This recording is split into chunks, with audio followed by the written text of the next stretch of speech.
Like again, folks, welcome back to Brew Time. First off, apologies for me for the delay in between the last episode and this one. Folks, during the year, I'm away doing tours with Chicken Strips, chickenstrips.co.uk, and it creates havoc with vid production and the podcast production at times. So that's why sometimes there's a week or two delay in between episodes. My apologies for that. Can't be helped, sadly.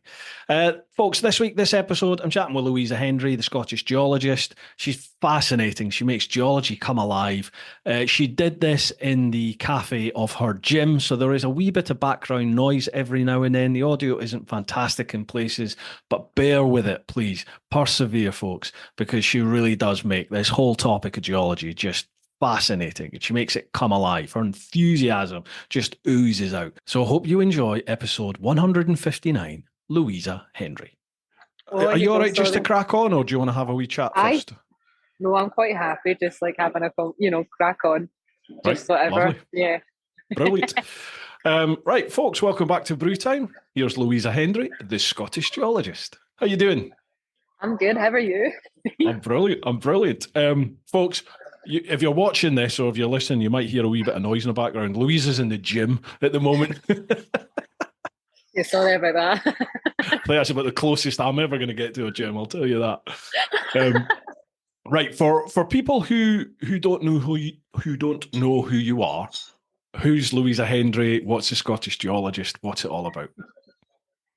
Okay, so basically, I'm kind of now known as that girl that makes videos about rocks, and you're thinking rocks. What can be so interesting about rocks? Well, I'm going to tell you, right? Because rocks can be interesting. So a year and a half ago, maybe 20 months ago now, I decided like there's not enough out there. I'm a geologist. I have a degree in geology, right? I felt like there's not enough out there online that talks about rocks, and I decided to start making these videos, and they all of a sudden just started going viral, and I was just like, what the hell is going on here? What the fuck? Do people like rocks? Is it the way that I deliver it? And it just kind of took off from there. And I basically now I'm known as Scottish geologist. I've got over 420,000 people that follow me across all of my social medias, and all I do is talk about rocks. So, that's probably, to put it into basic terms, that's probably, who Scottish geologist is. It's basically me. I mean, it seems like quite a meteoric rise that you've had. I mean, I think you first popped up on my socials sort of summer last year, maybe. Yeah, it probably was. And it just felt like bang! All of a sudden, you were like an Instagram, TikTok superstar. All of a sudden, it was mental. It went from like on Instagram last April, like 2023. It was like I had 300 followers, and then June I had 100,000, and then I'm like, what the hell's going on here? I basically gained 100,000 followers in like 2 months, and I'm like, what? wow. Like I didn't even aim for that or want that. Like, not that I didn't want it, I just was quite happy with how it was going and how it just progressed and how it built into what it's built into. It's it's madness, isn't it? It's crazy. I mean, yeah, I've never experienced that sudden. I mean, I've been doing like YouTube and stuff for 14 years now, and it's been a real gradual sort of build for me. Yeah, I've never had that. That big boom. Yeah, big growth, sudden growth like that. I've had a couple of vids that have done reasonably well for me, but nothing like that. What's it like? No. What's it like to experience that? It's mental, and I just lost track. But I've got the type of mentality where I don't really care and I don't give a fuck about it. Like, I mean, I love that I'm doing what I'm doing, but I don't care about what people say about me online, because I do get. I mean, there's trolls and everything. Like, it doesn't matter what you do. There's always going to be people commenting on it, being like, "I don't like this," or "Oh my god, what's that girl on? Is she on meth or something like that?" Like, like or "Look at her, I fancy her," and people just don't have control over what they say sometimes over social media. But I just don't get caught up in it. I just had the kind of mentality where it kind of blew up that quickly that I was just kind of like, in my wee la la land, as I usually am. Aye. and it just, I was quite happy with obviously it growing. like, and getting the message out there. Because I originally started it because I felt like there wasn't enough out there, but I also felt like there was a lack of people going to study geology nowadays. And the reason is because most people are going to their phone, like most people are on their phone scrolling, swiping through social media or whatever. And I just felt like, right, there's a market here for something. So let's start making these videos, and let's make them interesting, and let's make them as well understandable, even though I'm Scottish. And like, you'd think, how can you make a Scottish accent understandable? I think it's just the way that I approached it and the way that I do it that's kind of drawing people in. And it is madness. It's just growing arms and legs, And you've just recently gone full time at this as well, haven't you? I have. Yeah, I quit. Well, not quit. I left on good terms.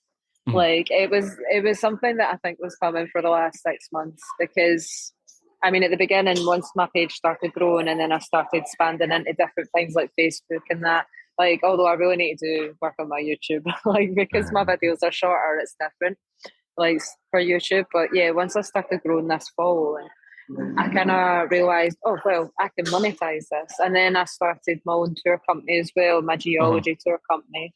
And once I kind of looked into everything and looked at all the figures and stuff, I was like, well, why would I not do this full time?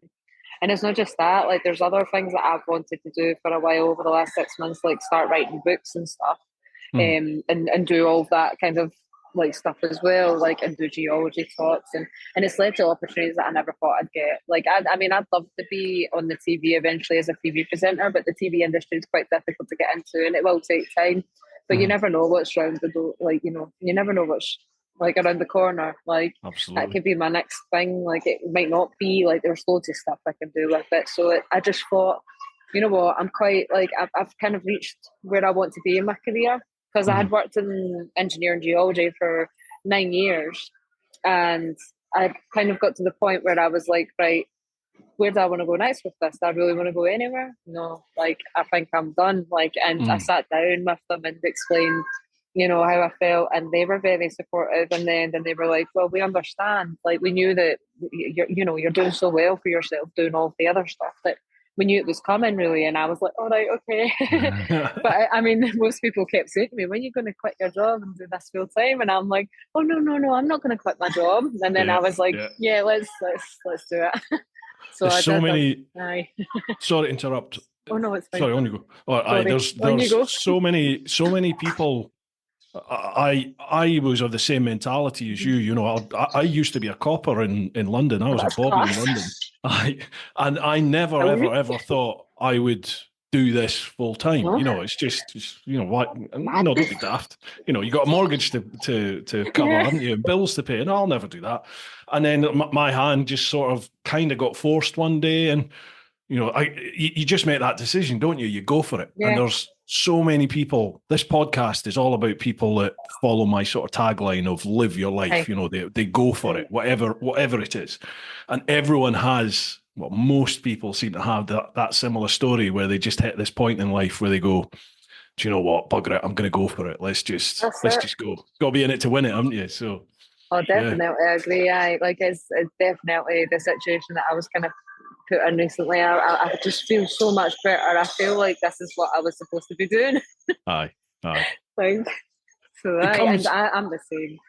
It comes with its own pressures, though. I've been doing this, like, God, I've been doing this full time now since COVID. Literally, I resigned about a month before COVID, so that's 4 years now I've been doing it, and it's a proper roller coaster. But you're in charge of it now. You're at the helm steering it. You're the one that needs to do it. That's what I've realised as well over the last 2 months. Because at first I took a little break from work because I had basically just burnt myself out, because I was doing, working an 8 till 5 job, and then like going home at night and doing all the social media stuff, and at the weekends trying to fit everything in. And it did burn me out eventually, and I was just like, oh man, like, I need to take some time off. So I took like a bit of time off before I actually, like, started getting into like a little bit of structure again. Like, I've struggled a wee bit, but we're getting there. Like, so it is, I'm at the steering wheel. I'm the one that's in control now of how well my content does. Like, because obviously, I mean, Instagram's crap. Like, the only way that you can earn money on Instagram is like through like subscriptions, and if people subscribe to your profile. But like Facebook and that, I've been learning, and TikTok, like I've been learning how to steer it myself in a way where it can bring in some money. I'm obviously doing my tours as well. I do geology talks. Like I'm starting to think about doing workshops. There's obviously the book that I want to. Well, I've already started writing one of them, but there's loads of books, and I've been approached by publishers and stuff. And I'm thinking, wow, wow. this is working. Like this is Yeah. really good. So yeah, like we'll see where it goes. Like obviously it'll take a bit of time, and as you say, it'll go up and down. But aye, we'll get there eventually. So what got you? Sorry. I'm the same. I'm the same. You sort of pinch yourself. Yeah, it's like, is this life now? Is this what I do? It's honestly mental. Aye. So what got you into geology? How did your love of rocks start then? Oh, it's a bit mental because I didn't actually know that I wanted to be a geologist. I was in my 5th year at school. And that's like a little bit late on when you're at school, because usually you pick all your subjects that are supposed to tie in with your career. But I basically, when I was growing up in the 90s, used to go down the beach, collect rocks, used to try smash them open with my dad's hammer from his toolkit, used to put rocks in my pocket and forget about them. And then my mum wouldn't check my pockets and our washing machine would die. So basically, I always had this mad interest in rocks and how you could find different types of rocks down the beach. And I'd always think that you could smash them open and find crystals. So it probably started with that. And also the really bad geology movies from the 90s, like there was one called Volcano with Tommy Lee Jones in it. Yeah. I don't know if you remember that one. And then there was Dante's Peak, and then there was one called The Core. I watched them and I used to be like, oh, this is cool. It's about the Earth. And I always loved the documentaries as well at that point in time. But it wasn't until my 5th year at school. I always thought, like, okay, I'll do something that I'm good at. And I was very creative in school. Like, I liked music, I liked art, like, I liked making clothes, fashion, and design. So I wanted to be a fashion designer until I was in my 5th year, yeah. And I went to a university open day, and my first ever boyfriend at the time, he was like, you need to like do something else. Fashion design is really hard to get into. And I'm looking about, and I'm like, right, okay, so University of Glasgow, and I'm cutting about like the room with all the stalls, and I see this stall and it has rocks on it. It's got a picture of a volcano behind it, and it's like it says earth science, and that's basically what my degree is in. It's earth science, which is geology, and I'm looking at it like, what's that? Oh my god, I want to go do this. Like, and I went up, and they were talking away to me, but I didn't have the grades. And this is why I say to people, it does not matter what you get in school. Like, you can go and leave school with no hires at all, or nothing related to the subject that you want to actually do. Continue your career or like study at uni. Like, it does not matter what you get, like, because there's always other ways in. So when I looked into it, I was like, right, okay, I've not got the hires. I won't get the hires like that I need, because I need 2 science subjects and I've only got one, and that was geography. I always loved geography as well, but the physical side of geography. And I thought, right, okay, what else can I do? Like, I'll look at the sheet and see what the entry requirements are. And I noticed you could go do a HNC, and they would let you in with a HNC, which is something you could do at college. So I went and done that first. And I did a HNC in applied sciences, which is completely unrelated to geology. It's more biology and chemistry. As applied sciences is kind of like a mixture of everything. I did that, and that got me into uni. And then I went to the University of Glasgow. Actually was there for 5 years, because in my 2nd year I drank too much and went out a lot, like, and I failed did exactly the same. Yeah. But I didn't give up. I kept going, and I've always say that to people, and I've always had this mentality. It does not matter like what you get, like, just keep going. If you want to be something and do something that you're passionate about, don't let these, it's all learning curves in life. Don't let it stop you from doing like what you want to do. And I've always had that kind of mentality. So even though I failed 2nd year because I failed one subject, I still repeated that subject and still, continued the uni, and then eventually got my degree. And I started working in I graduated in 2015 and started working straight away as soon as I was out of uni. I didn't really know what I was going to do with my degree, but worked in the engineering geology sector, the geotech industry, which involves like basically working on site and drilling boreholes for projects where they were going to build a road, a railway, a bridge. They'd have to have that understanding of what was on the ground to know what was going on, so that they knew how to design these things. So I did that, and I worked my way up quite quickly for the last 9 years, and made a career out of it. I was listed this year as one of the top 20 women in what I do, as well as also all the other stuff that I'm doing on the side too. That's probably contributed towards it as well. But I like, it's madness to think now because I always wanted to be in documentaries. Even when I was at uni, I always thought, well, I'd love to present and be the person that talks about these rocks and in a documentary. Like, but and that's why I think I started doing what I do now Yeah. as well. Like, it's just kind of led into that. So, it's been a story, like an interesting story. But that's how I got into it. This week, we are supported by Ultimate Add-ons. Ultimate Add-ons are the premium manufacturer of mobile phone and action camera mounting solutions for motorcycles. With a kit, you know all the blurb. I read this out every week, folks. Folks, Ultimate Add-ons, they make phone cases, action camera mounts, loads of things like that. Auxiliary battery charger, charging ports that you put into the power points in your bike. They do all this sort of stuff. Their phone cases, they're shockproof, they're waterproof, they're dustproof. They mean that you can still use the phone as a phone. You can still use the camera on your phone, everything like that. They don't get affected by any vibration from your bike. They're great bits of kit. I've been using them since about 2018. I've had them on all of my bikes. Whenever I take a bike out to do a review, it's always an Ultimate Add-ons case that is on there. And I use that teamed up with Kalimoto as my navigation when I'm riding. No issues at all with any of the cameras on any of my phones since like 2018, maybe even 2017. Great bits of kit, folks. If you head to ultimateaddons.com and you use the code TeapotOne, all one word, all written out, TeapotOne, with the number 10, TeapotOne10, then you can get 10% off. So a huge thanks to Ultimate Add-ons for their ongoing and continued support. I did civil engineering at Strathclyde Uni. So, but I did my first year. I went there to do mechanical engineering, but a bit like you, I had a wee bit too much of a good time in my first year. So they basically said you either reset first year or change courses, but you can't continue, the current path. So I was like, oh, I need to change to something else because I just wasn't finding mechanical engineering that interesting. No. And for some reason, I've got no idea where it came from, but I was just like, I'll do civil engineering. So I went into like designing bridges and, all roads and all that. But part of that course was geology. And I really enjoyed it. Like I'd never even thought about any of this before. That's it.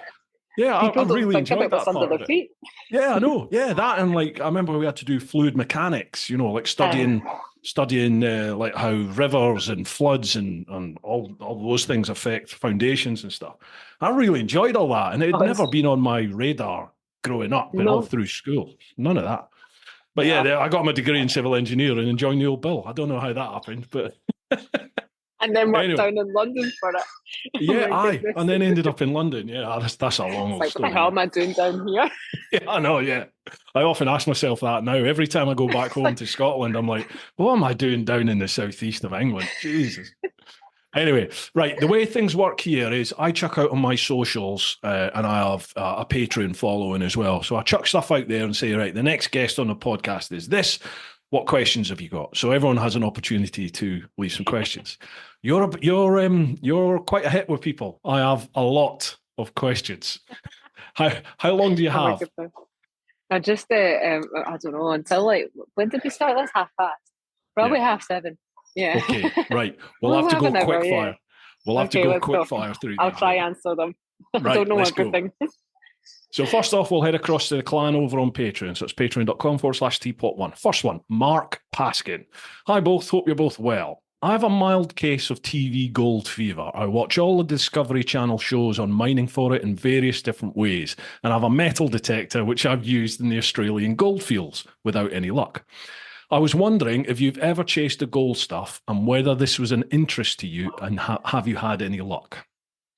I've never actually chased gold, but I've held it and seen it, and it's quite, heavy and quite cool to look at. And I've learnt about how it's formed. But people always ask me this because there's gold in the Scottish Highlands. There is gold there. I was going to ask. And there's gold running through the veins, and also there's gold like in Lead Hills as well, which is south, like, in the Southern Uplands, like section of like Scotland, because Scotland's divided into different like geological terrains, like, and each of those terrains is basically got its own geological history. But yeah, in the Highlands of Scotland, there's meant to be gold, but it's whether or not it's economical to actually get it out. But I've never been gold panning. Gold to me is, it's just another like mineral. Well, gold's actually an element on the periodic table, but for me, it's just another mineral to me. Like, so I've never had that big interest in, wanting to look for it or find it. Yeah, because it's a topical thing at the moment, isn't it? Gold in Scotland. It is, yeah. I mean, they recently shut down that mine that was north of Tyndrum because it didn't have enough investment. The gold's there, but you need the investment first, the money to put into the actual, the staff, the working, the machinery, and they were chasing this vein, but the money dried up and they had to shut it because it wasn't, they didn't have the money to, economical. So, and then there's talk of another one as well, like in the Highlands. So I think they're doing like exploration all over the place, and they know that there's gold there. Couldn't tell you exactly, but there is gold there. But that's it really. That's all I could tell you. But you imagine if they find that, geez, it'll be like the oil all over again, won't it? Sheesh. Yeah. Oh my goodness. Right, cheers for that, Mark. Next one, Dave Hemmings. Hiya to you both. Here's a question that's not relevant, but it's different. What's the first movie that you ever went to see at the cinema? Oh my goodness. Now that's a throwback. Yeah. I don't even know you know that. Oh. I think I remember mine. The Fox and the Hound. Do you remember? Was it a Disney cartoon? Oh, that's a Disney cartoon. It makes me cry. Yeah, I remember I bawled my eyes out. I think I was about 5 and I bawled my eyes out. I honestly can't remember being a wee girl when the first time I went to the cinema. That's madness. I remember seeing The Grinch. So it might have been The Grinch. Because that came out in like the 2000s or something like that. Oh, it did, yeah. I honestly cannot remember what my first ever movie was. But I used to go to this, my dad would take us to the showcase in Linwood. I don't know if you ever went there. And we would go every so often, like just to see whatever movies were out. And he wouldn't let us buy sweeties. He was like, "No, you're not allowed anything." We had to sneak sweeties in because he was cheap, the cheapest fuck. Like, so we had to sneak like all these sweeties in a bag, and I was like, "It's not the same." But now when I go to the cinema, I'll take the piss and I'll get a slushie, I'll get popcorn, I'll get sweeties. Like, honestly. Brilliant. I love the cinema. Pick a mix. No fudge though. Pick a mix. No. Too heavy. Yeah, I think it was The Grinch. It must have been The Grinch. I remember seeing The Grinch. Gotcha. What about the last film? What was the last film you went and saw? I went to go see that new Alien film and I absolutely shat myself. It was so scary. Because I've never actually seen the original Alien movies. What? I've only ever seen, I know, that's what my partner was saying. He was like, have you not seen these before? And I'm like, well, why would they're from like the 70s, 80s. So I know. The classics. I know. I watched Prometheus though, which is that's like an alien movie, isn't it? And I watched that one. But I watched this. We watched it like a few weeks ago, and I'm sitting there like, holy shit! I kept closing my eyes because I just didn't like the jumpy bits with the aliens popping out, and I was like, oh my god, man, this is ridiculous. I'm not good with horror. And he's like, so you want to leave? I was like, no, I'm fine. I just want to know what happens. And he's like, are you sure? Do you want to leave the cinema? And I'm just like, no, it's okay. And I'm sitting there like, I wish I could leave. I just want to be nice. But we have one of those unlimited cards, like both of us. So we go to the cinema, like, regularly. But that was the last thing I seen. Gotcha. God, I haven't been in years. Can't remember the last thing I saw. I can't remember. Sheesh. Well, that's it. Like when COVID happened, like the cinema just wasn't open on that, I know. Aye. Then I discovered Netflix and I said, no need to leave the house anymore. No. Next one, Simon Beale. Hi to you both. To Luisa, I'm fortunate to live on the Jurassic Coast and knew Professor Dennis Brunsden, a well-known and respected geomorphologist. What is the difference between geology and geomorphology? Wow. So geology is more like talking about the rocks, the rock types, or environments that they were deposited in, like their formation. And I would say that geomorphology is like more to do with like how things are shaped. Like when you look at a mountain, like why is it like that, and like how it was morphed, like by whatever processes, like took place whenever, like in geological time, if that makes sense. That's how I would explain it. I only ever did a subject in geomorphology when I was at uni. It was just one like course week, like one mini course. And all I can remember was learning about that, or learning about how the forces, like Earth's forces, tectonic plates, could like have an impact on like Yeah. the geomorphology. But I would say no. I would say it's definitely just how these processes, geological processes, shape the Earth that we see today. So, aye. But again, I'm not I'll 100% sure on that. I'll take your So, word yeah. on that, Louisa, because I'd never even heard of geomorphology before. Geomorphology. Oh, there's hundreds of them. See, when you do a degree in geology, it's not just geology, it's like geomorphology, geophysics, like economic minerals, like petrology, which is more like looking at rocks under the microscope and stuff, like igneous and metamorphic petrology, stratigraphy, which is to do with sedimentary layers, seismology. Like, honestly, it's mental. There's like so many different subjects that you go into. It's not just geology, it's not just a rock, this is a rock. There's so much more into it. Like, Yeah. like, oh, it's madness. I can't even remember half the courses that I did. You know that? There was another one. You can see how passionate you are about Honestly. all of this when you start talking about it. Wow, it's crazy. I'm just Brilliant. like, look at these rocks. But I don't know everything. That's the thing. I've not like got a PhD, but no one knows everything. See, when it comes to even their own degree, and geology is such a complicated subject that sometimes I get asked questions when I'm on my tours or if I do a talk in geology. I'm just like, I'm just going to look into that for you, right? Because I don't know the answer to it right now, but I'm going to look into it and then I'll tell you the answer. But that's good though, isn't it? It's you should. I don't think you should ever be 100% comfortable and confident that you know everything about whatever your subject is, because you're not open to learning anymore. Then, are you? No, definitely not. You're definitely right in saying that. But yeah. Right. Just that one, Simon. Next one, Alantino Rossi. Evening, folks. Hope you're both well. Louisa, are your pups Alaskan Malamutes? If so, are they as stubborn and entitled as mine are? My husband, so I've got 4 dogs. A lot of people only think I have the one, which is Yuda, because she appears in my videos the most. She's the one you're shouting at all the time. I know, I'm like, Yuda, come here. She's like, I'm sorry, Mum. So I've got a Siberian Husky, which is Sky. Her name's Sky. She's named after the Isle of Skye in Scotland because it's one of my favourite places to go. She's so stubborn and she's so huffy. She's like a huffy husky, like all the time. Like she just like can't be bothered with life. Like she just cuts about the place. Like, I hate this place, fuck's sake.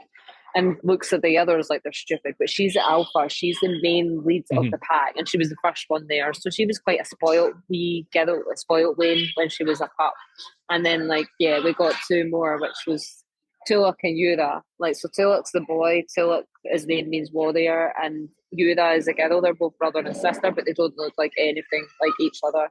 But they're both Utenagins or Utonagins, however you want to pronounce it. Like, and a Utenagin is like a crossbreed between a Husky, Malamute, German Shepherd, Czechoslovakian Wolf Dog, like a variety of different breeds that came out in the 80s. And they're very rare, like, to be honest, like not a lot of people have heard of them, but that's what they are. But they're really, it kind of look like a Northern Inuit or like a Damascan. So Yura's, she's got her beautiful features. She's like more like, looks like a bear, and she's the biggest. Yura is chunky, not chunky. She's 42 kilos. She's a big dog. Jeez, really? Like, and so I can't lift her anymore. I'm just like, oh my God. And then the boy's 39 kilos. And then Sky's only 32 kilos. And then my last pup, who's Tala.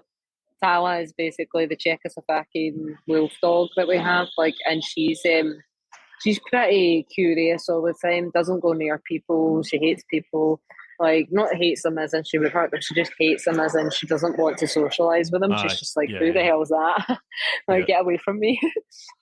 Her name's Tala. Tala means wolf. I forgot Yura's name means one who is beautiful. And they're like kind of Native American language because it was kind of similar to the breed. So 4 of them, and that's what breed they are. And they're good dogs. They're a good wee pack. Do you take them out with you all the time, or is it just sometimes I'll take 2, sometimes I'll take 1, sometimes I'll take 4.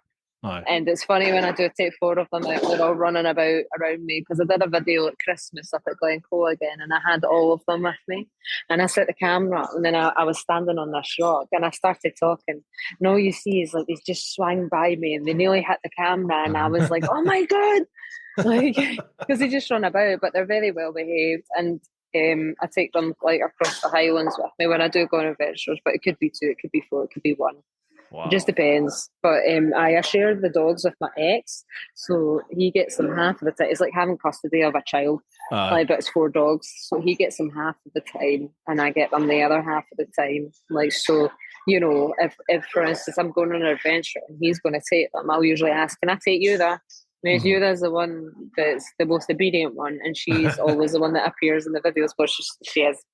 I mean, sometimes she can be sneaky, and it's just dead funny because I'll be like, Yuda, where you going? Yuda, come here. And people just like Yuda. They're like, oh, when are you going to do Yuda plushies? And I'm like, plushies? As in wee toys of Yuda? I'm like, oh, when am I going to get the chance to do that? I still haven't even sorted out my own merchandise yet. I was going to say, it's a merch line, that, yeah. I know, so... We're also supported by the Influencer Store. The Influencer Store helps you build your brand big or small, providing you with a solution and apparel. We help you to increase your fan base while supporting you with starting your own influencer clothing line with nothing more than just an idea or design, and there are no hidden costs. For more info, come check us out at theinfluencerstore.co.uk or drop us an email at online@influencerstore.co.uk for more information.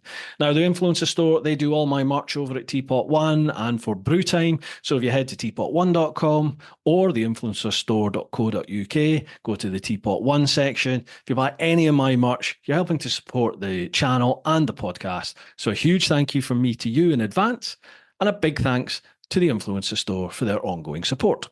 Now, a big shout out to all of you, everybody who's listening or watching the podcast. When you like the vids, when you share, if you comment, if you leave a rating on the audio podcast, either on Spotify or on Apple Podcast or whatever platform you're listening to, wherever it is, if you rate the podcast, if you share it with people, you really do help to build the audience, to get it picked up by algorithms and get it promoted out there. So a huge thank you from me. You've helped build this podcast to one of the top 5 motorcycle podcasts out there. And those of you over in the clan on Patreon, so it's patreon.com/TeapotOne, you are a special, special bunch of people. I could not do this full time without your help. So a huge, huge heartfelt thank you from me. If you fancy checking that out, folks, if you fancy being part of the clan and coming on some of the weekend rides that we do, then head to patreon.com/TeapotOne and see if there's anything that takes your fancy. Let's get back to the podcast. Right, cheers for that one, Alan. Next one, 2Bob Rocket. Good evening. I love the scenery on Skye, particularly the views north of Portree, where the land has heaved up.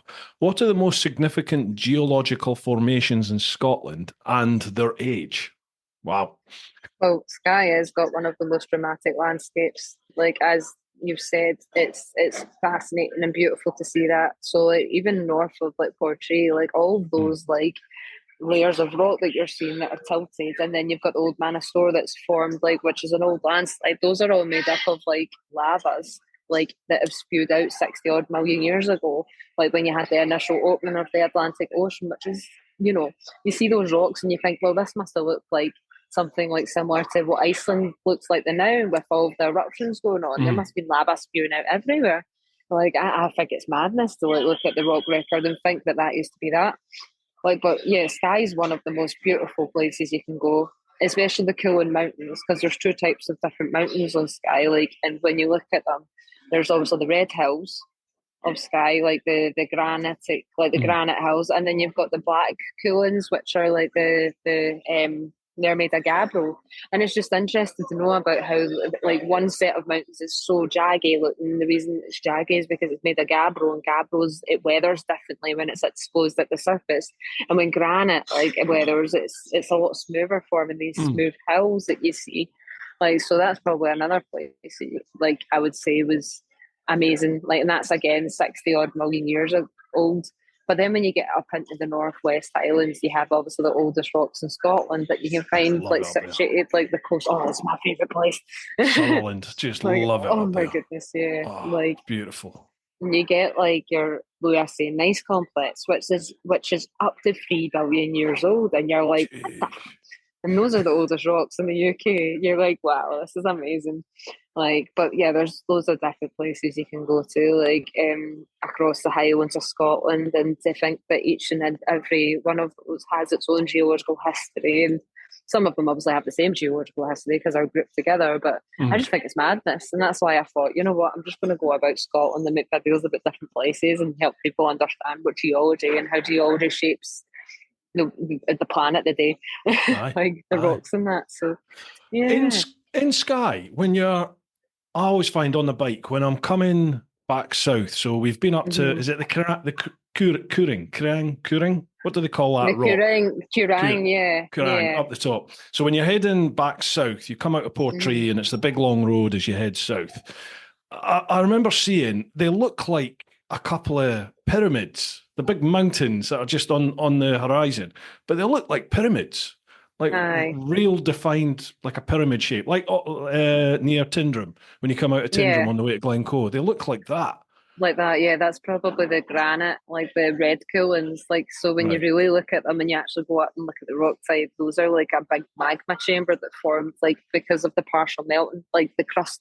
Like at that point in time, you had this initial, like, magma chamber push into the crust that was fed by the opening of the Atlantic Ocean. Because as the two plates are moving away from each other, magma seeps up and then sits in the crust and cools there over geological time. But as that was cooling, and that's basic in composition, that forms a gabbro usually and turns into a gabbro, which is crystalline, it's coarse grain. But as that was doing so, right next to it, the crust got that hot that it melted.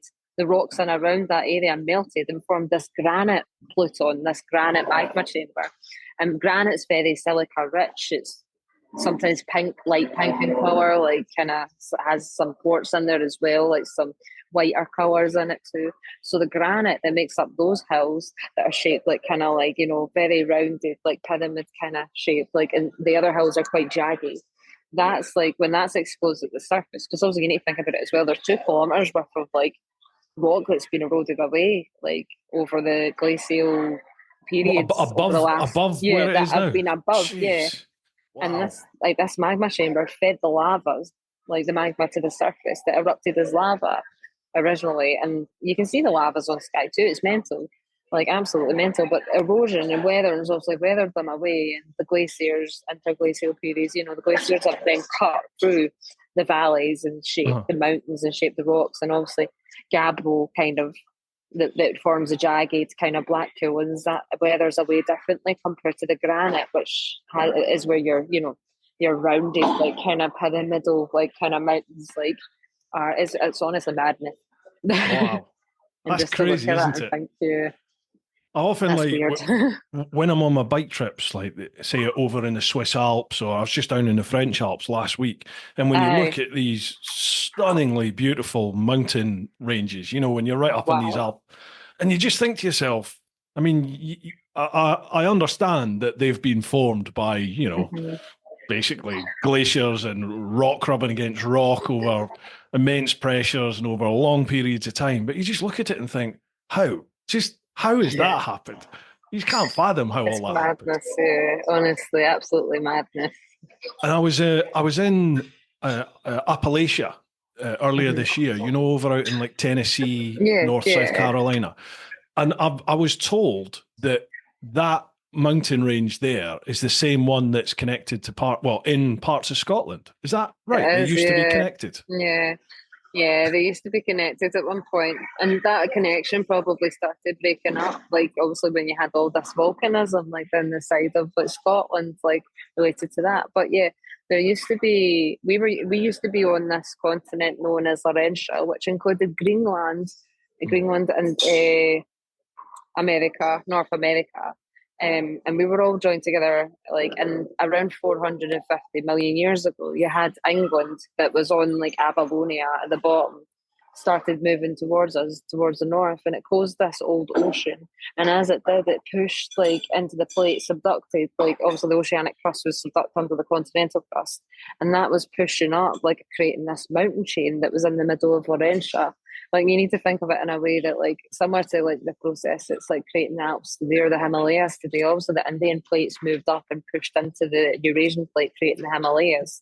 Like this was happening back 450 million years ago to Scotland and to Laurentia, and caused this mountain chain that forms like, and you can see remnants of the mountain chain in Scotland and Greenland and in America, like, which is madness. Like It's so mental to think that they were once joined together. It's crazy, isn't it? And then it's been split apart. Yeah, you can almost not comprehend that. It's But yeah, mental. Blimey. but it happens over millions of years, and this is what I have to try to explain to people: is these processes take absolutely ages to happen. Yeah. It doesn't just happen overnight. And I think when geologists first started looking into it, they were just like, "Oh my goodness, like how's this work?" And they would have nightmares about it and wake up in the middle of the night screaming because they thought the crust was just going to go boom and push over. Like, but no, you're fine. It's all good. It doesn't happen that fast. You might be able to dodge it, yeah. Yeah. Cheers for that one too, Bob. Next one, Rob Elwin. Hi, Luisa. Have you ever poked molten lava with a stick? No. You were over in Iceland, though, weren't you? I was actually over last year, and I got to see real lava coming out the ground.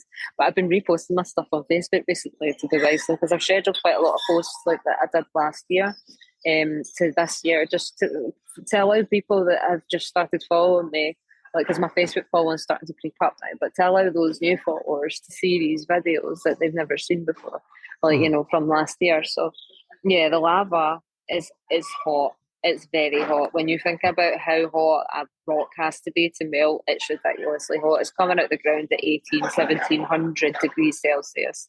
Wow. And that'll cool around 1200 degrees Celsius, And as it cools, different minerals cool out the same, certain times, and it's very fine grained and crystalline. If you were to poke that with a wooden stick, the stick would catch fire, and then you would catch fire. And also, you can't get that close to it. You can stand maybe, unless you were wearing a suit. But you can maybe stand, I think I was 5 meters away from it, 10 meters away from it, and it was boiling. You could feel it, the heat from this lava flow. And the lava's slowly creeping up, crystallizing, it pushing it all forward towards you, and you're just so I'm pointing at it, trying to explain to it. I'm trying to zoom in on my phone to record videos of it, and I'm just oh my goodness, I can't believe that this is in front of me. That I'm feeling the heat from that. I wish I had marshmallows. But if you were doing it professionally, there's obviously what they do is they sample the lava as soon as it comes out, and that's volcanologists, they'll go out, they'll wear the heat suit, they can get a bit closer to it, and they'll have this metal long stick thing that they can grab a piece of lava out and then chuck it in a bucket of water, and it cools very quickly. It cools into this glass, and then they can take it away and analyze it and look at the mineralogy, look at the elements that's coming out of that specific volcano. Oh, it's pure zoomed out. Yeah, it did, didn't it? I don't know what happened there. That's pure. It's because I'm on my iPad, and my iPad just see when you're on Zoom, it just kind of tries to concentrate on your head. I was sitting there oh wow. So yeah, it's just madness how this can come out the ground and be that hot. And that's how you get the formation of new rocks, and new volcanic rocks, of course. Those are the youngest rocks.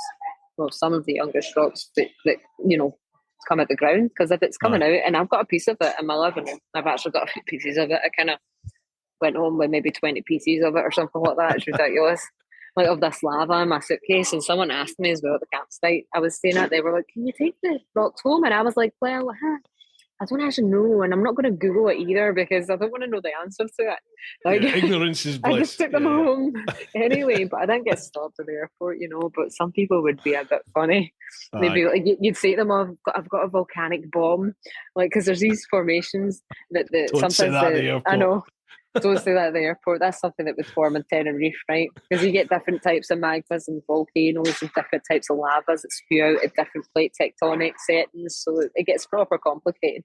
Anyway, we have volcanic bombs, one that just goes and lands somewhere. How's it go again? It goes and it'll land somewhere, right? And you get geologists picking them up, being like, "Oh my god, a volcanic bomb." And I remember one of my lecturers told me when I was at uni, saying that he was saying, "Oh, I Tenerife." I told them that it was a volcanic bomb, and they didn't. They were like, "Bomb?" But no, not that kind of bomb. I'm a geologist, and they're just like, "Oh my goodness me!" So. Yeah, you have to be careful what you say around these people. Aye, so, sometimes they don't have a sense of humour at the airports, for sure. And I'm like, no. Well, he was like, "Sorry, it wasn't me," but I never said anything. I just shoved them all in my suitcase, put them in amongst my clothes to protect them, and took them home. And now the youngest rock I own, and I always say that to people, I'm like, "This rock is a year old." this one's 60 million years old. And they're just looking at me like, what? Or this is 300 million years old. And people just honestly are like amazed at that, at the fact that we have rocks, like, you know, of various ages, even across Scotland, you know, it's class. I was going to ask about Tenerife because I go there fairly often to do bike tours and stuff. Aye. And when you go up to the top of like near TD, you know, on the way up to TD, and the whole landscape changes. It's like what I imagine the surface of Mars to look like. It's incredible up there. Absolutely it's beautiful. Brilliant. I remember going at Mount TD in like 2011. I've only ever been to Tenerife once. It's on the list to go back to, actually. Like, I wanted to get myself there next year at one point for a wee holiday, as well as a wee geology kind of adventure. But I went there like with my ex, and it was quite funny because the tour lady that took us, you know, like it was the bus tour lady that was talking and stuff about the volcano, and I was still at uni at this point, 2011, and she's like, you're not allowed to take any of the rocks, blah, blah, blah. And I'm just like at the top of this volcano, sneaking pieces of rock in my bag. And then we got back to the hotel and I'm emptying my bag, and my ex is looking at me and he's like, did you take them from the volcano? No, they're just from the beach. And he's like, you took them from the volcano, didn't you? And I was like, yeah. I had to get them, yeah. I want them. So yeah, you had to pay for excess baggage to bring home your rocks. Yeah, I don't worry, they were quite light because like TD is erupted out quite a lot of different rock types, like especially, I think the last eruption was like more than 100 years ago though. But when it does so, it erupts out like quite a lot of gas and ash, like, and it forms like pyroclastic flows, like, which is like a lot lighter than the actual, well, lava is light. See, when you look at like fresh lava, even from Iceland, and you're holding it and you're like, because I thought my suitcase was going to go up then, but it didn't. It's not heavy. It's quite light. It's got bubbles in it, gas bubbles. So yeah, they're not. They don't have gas anymore. Yeah, like, basically, you know, you can imagine in the magma chamber the thing that's feeding the volcano, which is kilometers like wide, and that's what feeds the magma to the surface. That's got gases in it. And obviously, when it reaches the surface and the rock crystallizes, the gases are released, but it forms little wee cavities in the rock known as vesicles. And that's how it has these bubbles. So it doesn't actually have gas in it anymore. Obviously, the gas is released like into the atmosphere, but it's still, you know, the remnants of the rock. Like, it just forms these bubbles. I wish I had a piece to show you, but I'm in the gym. Well, I'm in the cafe in the gym. I never thought rocks would be this interesting. Like, why weren't you my teacher at school? I could have had That's it. I genuinely find it really interesting, and yeah, it you just wasn't. Listen. Yeah, no, it's stunning to listen about how stuff's formed and how it all happens. I find it fascinating. Right, we better crack on with questions. Oh yeah, no, sorry. I think we've got about 15 minutes, haven't we, before you need to go. Right, next one, Fentour, Martin. Hi, Louisa and Bruce. Hope all is good for you both. Anyway, my favourite subject at school was geography, with a good dose of geology, especially glaciation. So, my question, re the UK and its geological features. What are your 3 favourite geological locations in the UK and why? Oh my goodness me. Right, okay. So Glencoe is one of my favourite ones because when you drive through Glencoe, this landscape's absolutely out of this world. When it's a sunny day, of course, and it's not cloudy and you can't see the mountains. But it's just the whole idea of that used to be an old volcanic, you know, like that used to be like a volcano, like back in the day. Like, there's like lava and stuff that's spewed out that's at the surface. And what's happened is the very last eruptions, like that were 420 million years ago, like when the lava evacuated the magma chamber, the whole thing collapsed in on itself and formed a caldera. And the caldera, you can actually see, from, like, if you were to analyse and map the whole area geologically and geology terms, like, you can map out the caldera because you can't. It's not really as noticeable at the surface, but a caldera is basically a cauldron that forms, like, basically when it all collapses in on itself. And it's just madness because you can go to different areas in Glencoe and find the magma chamber because obviously it collapsed in itself. All the lava that's collapsed in itself that's been crystallised, that's now sitting next to the magma chamber that once fed the lava to the surface. And you can go see the boundary between them both in Glencoe. And I'm like, this is brilliant. Wow. This is absolutely brilliant. And then I would say my second area is probably, well, these aren't in any particular order. These are just nice areas that I like. Mm-hmm. I love the landscapes in the Northwest Islands, especially in Assynt. And you're driving through and you can see some beautiful geological features, and you have your oldest rocks in Assynt, like at the bottom, like that you're listing nice. And then you have these random mountains that pop up in Assynt. Like, and you look at the mountains and they've got horizontal layers, and that's your Torridonian sandstones. And to think that the Torridonian sandstones and the Luisa gneiss have a gap in geological time of like 1.8 billion years is madness to me.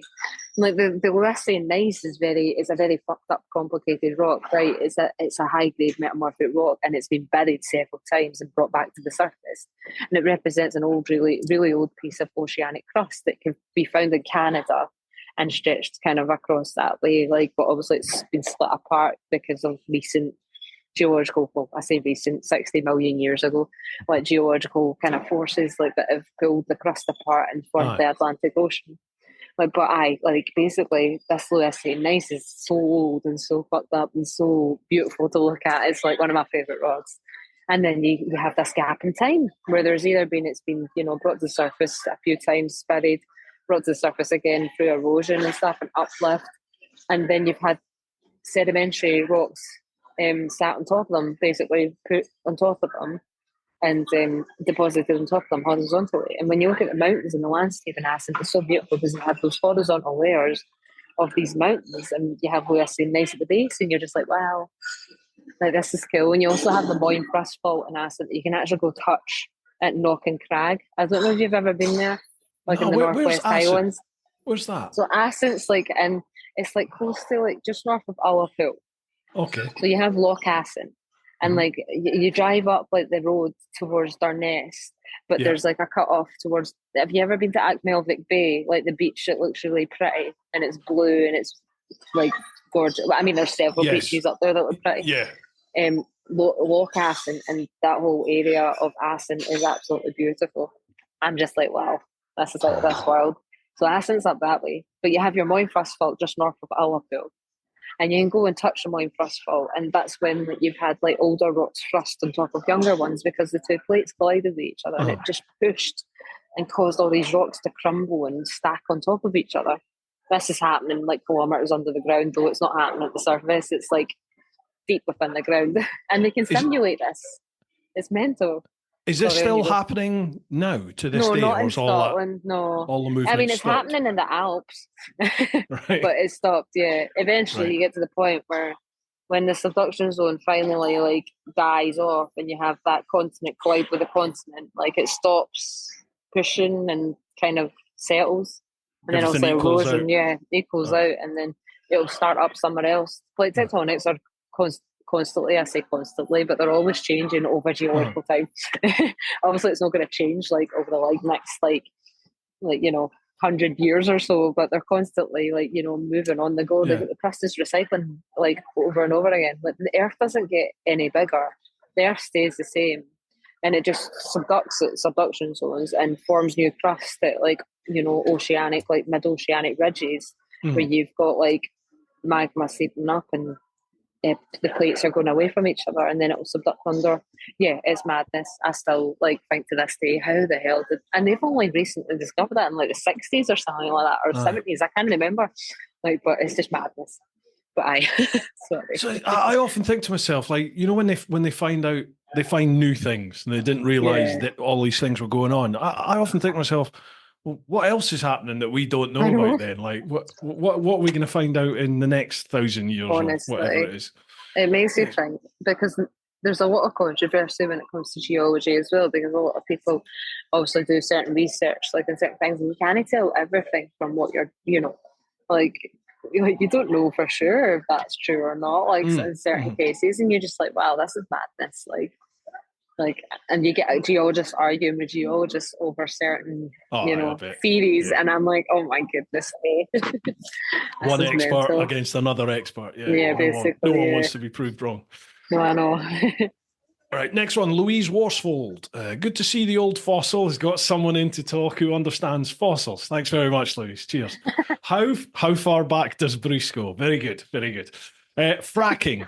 Discuss. Have we really stolen Greta's future, or has any of your work brought you into the engineering side of building development? And when is LA going to have the big one? Okay, right. So have we really? That's topical. You might not want to get involved with that. Have we really stolen Greta's future? Your work's brought you into the engineering side of building development. That's what you did that was your job, wasn't it? Yeah. So let's go with LA then. When is LA going to have the big one? When's this big earthquake? I don't know what that means. Like, as in an earthquake. Like, okay, I don't know. You can never really predict stuff like that. Like, obviously they have seismic technology that will allow you to track what the earthquakes are doing. But every now and then, obviously, it's like a strike-slip fault. So two plates are next to each other and they're sliding past each other. Like, they're doing that, and every now and then it will just slide and slip. I don't know. I couldn't tell you. Like, there's no really certain way of saying. Like, it just builds up pressure eventually and just slips. So that happened in Scotland at one point. But yeah, the first bit was about fracking and stuff. And obviously, fracking's banned in Scotland. Like, I don't really know if it's banned in England. And I know that they do it like across the world, like in certain areas. And it's a very controversial, subject, because obviously you're fracking and you're cracking, you're fracturing like the shale rock, which is the rock that forms oil in the first place to get it out. But again, I don't know like enough about what's going on worldwide to actually say or give you an opinion on it, because it's not something I know enough about. I just know how they do fracking. We'll body swerve. We'll body swerve that. Yeah, we'll just kind of move around that. Next one, Declan McGlone. I just read this as we were going through the previous question. I apologise for this. What do you call a fake Irish stone? I don't know. Is that a joke? Is that such? It is a shamrock. I don't get it. A shamrock? All right, okay, I get it now. I'm really bad when it comes to geology jokes, honestly. Like, I just don't. Really? I'm just I thought you'd know this one. I thought you'd know it already. I'd get comments, even when I was single and stuff, and people would know I was a geologist. They'd always try swear, they'd be like, what was it, like something to do with pressure and diamonds or something like that, or we should go on are you like a diamond, because I'd love to date you, date me as in like going out with me, but actually date the diamond as in age the diamond. And I'm like, diamonds are all the same age, mate. Like, I'd respond by saying stuff like that. Yeah, like most diamonds that they all form at the so all the diamonds that have been brought up to the surface and stuff, like they all date like the block that they've been brought up to the surface in, like they're from deep within the mantle, and they all formed in the mantle, because the mantle's high pressure, like very high pressure, and that's diamonds love high pressure, so they formed like within that mantle, like, and they've been obviously pushed up. Like, it's a bit mental. Sorry, my partner's just came in. He's going to train in the gym, and he's like, "Hiya." Yeah. He's like standing there. Are you still there? Yeah. I know I'm here. So yeah, that's why I was looking up at that. I'm like, no worries. Right, next one, Dave Ramsey. Evening all. Having ridden in Romania, Italy, Greece, Georgia, amongst others, you get knife edge ridges with sheer sides on both sides, but very few in Scotland. How come? So how come you don't get these knife edge ridges in Scotland, or very few of them? I can't pronounce that. Is it Anachigich? Oh, I don't know. What did they say? They are like knife ridge. I'm trying to think of what a knife ridge would look like, because you get knife edge ridges with sheer sides on both sides, but very few in Scotland. What do you think of Scotland being awarded a golden spike on the Garvilich Isles? Good or bad in terms of tourists and the Insta army trampling all over it? He's got about 3 questions, all rammed into the one.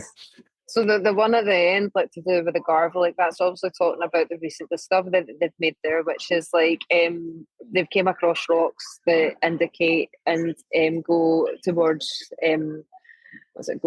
that doesn't even make sense. Like, basically they've done research in that area, and there's evidence there for snowball earth, which back like during a period of time, they think the Earth was covered in ice, like the whole Earth was covered in ice, and evidence of that's found in Scotland, which is madness because like it's not madness. I think there was a snowball there, but I don't know how that's going to impact the tourist industry. I don't know if it'll mean that there's going to be more visitors to that area because people want to see this rock, or maybe not. I don't know. Like, what was the other one? Knife Ridge.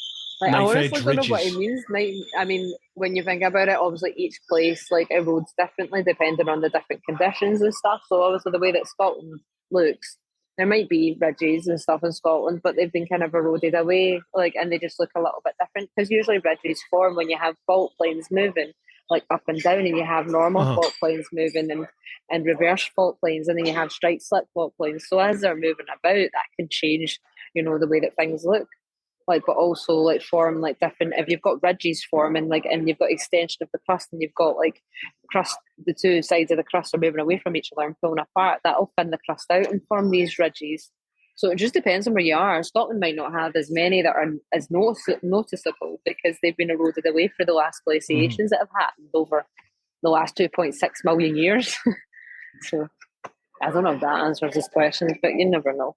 Probably. I never knew I was going to find geology so blooming interesting. It's crazy. Well, I'm going to have to dig more into it. When we spoke about in terms of tourists, the impact on Scotland in terms of tourists, well, you're going to have an impact on that. Oh yeah, definitely. Because obviously, I mean, there's tour companies that work all over Scotland, like, and do take people to already these beautiful, interesting places, but they speak more about the actual history of Scotland rather than the geological history of Scotland. So, like, my tours are more in like the geological history, like, than the natural history. So, yeah, like, it's going to have maybe a little impact on certain areas and stuff. But I mean, I'm not taking like 50 people with me. I usually take groups of like between like 2 and 7 people around Scotland with me. It's just another tour company that's promoting like geology in a way. Thank you. Like, sorry, he's ordered me like a coffee. No And worries. Don't worry about it. he's I'll like, let "Do you you want go a in a coffee?" sec.